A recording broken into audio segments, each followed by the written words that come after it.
காலையில் இன்னைக்கு கஞ்சி தான் சாப்பிட்டோம். இப்போ வந்து என்ன செய்ய போகிறோன்னா சிக்கன் பிரியாணி தான் செய்ய போகிறோம்.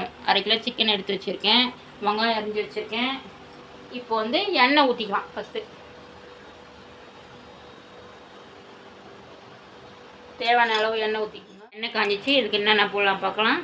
பட்டை, இலை, ஏலக்காய், லவங்கம், சீரகம், பெருசீரகம் அது போட்டுக்கலாம். வெங்காயம் அரிஞ்சு வச்சுருக்க அதை போட்டுக்கலாம்.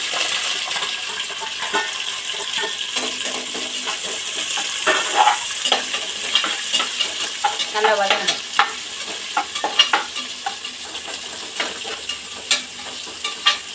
இஞ்சி பூண்டு பேஸ்ட் போட்டுக்கலாம்.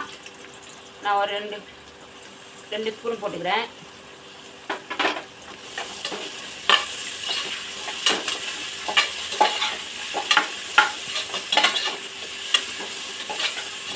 நல்லா வதங்கிச்சு. இதுமாரி வதக்கிட்டு அதுக்கப்புறம் தக்காளி போட்டுக்கலாம். ஒரு 1/4 கிலோ தக்காளி அரிஞ்சு வச்சுருக்கேன். ஒரு 5 தக்காளி இருக்கும், அதையும் போட்டுக்கலாம். பச்சை மிளகாய் போட்டுக்கலாம்.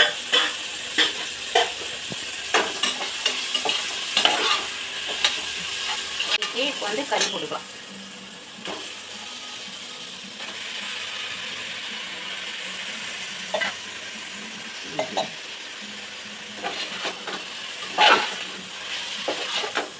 நல்லா சிக்கன் பீஸ் செம்மையாக இருக்குது. நல்லா வதங்க. வெயில் பாருங்கள் எப்படி செம்மையாக கொளுத்துது வெயில். கொஞ்சோண்டு மஞ்சள் தூக்கிக்கலாம். வந்து தனி மிளகாத்தூள் நான் ஒரு 1 ஸ்பூன் போட்டு போகிறேன். உப்பு வந்து போட்டுட்டேன். நான் வீடியோவில் காமிக்கிறேன். உப்பு போட்டுக்கணும், தேவையான உப்பு. கொஞ்ச நேரம் வதங்க.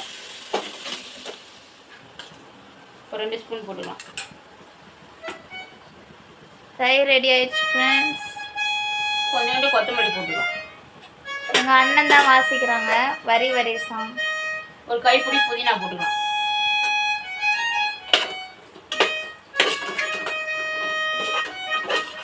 நான் ஒரு 2 அழகு அரிசி எடுத்து வச்சிருக்கேம்மா. பாஸ்மதி அரிசி பாஸ்மதி அரிசி எடுத்து வச்சுருக்கேன். ஒரு 1/2 கிலோ அரிசிக்கு அது போட போகிறேன். ஏற்கனவே 10 நிமிஷம் அரிசி தண்ணி ஊற்றி ஊற வச்சுட்டேன். இப்போ போட்டுக்கலாம்.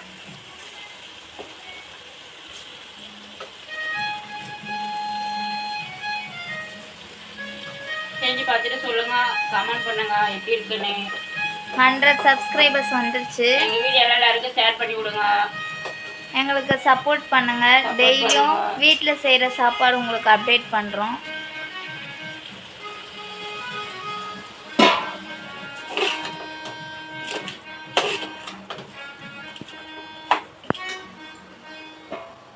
நான் 2 அழகு அரிசி, நான் அதுக்கு வந்து 3 அழகு அரிசி தண்ணி வச்சுருக்கேன். நீங்கள் எப்படின்னு பார்த்து வச்சுக்கோங்க. உங்களுக்கு ஏற்ற மாரி தண்ணி வச்சுக்கோங்க. அதிகமாக தண்ணி வச்சா கொலன்னு ஆகிடும்.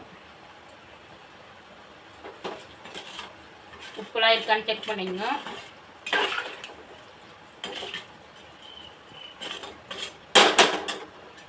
பிரியாணி தான் இன்றைக்கி மீன் குழம்பு வச்சு வச்சுருக்கேன். கண் பார்த்துக்கேன்.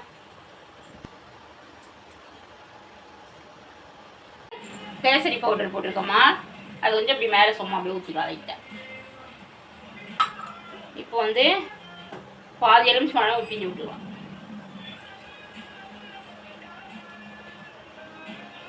அவ்வளோதாம்மா. அவ்வளோதான், ரெடி ஆயிடுச்சு. விசில் விட்ட பிறகு உங்களுக்கு காட்டுறோம். 2 விசில் வந்ததும் பார்க்கலாம். அவ்வளோதாம்மா, பிரியாணி ரெடி ஆயிடுச்சு. வாங்க சாப்பிட்லாம். லைக் பண்ணுங்கள், ஷேர் பண்ணுங்கள். நன்றி, வணக்கம்.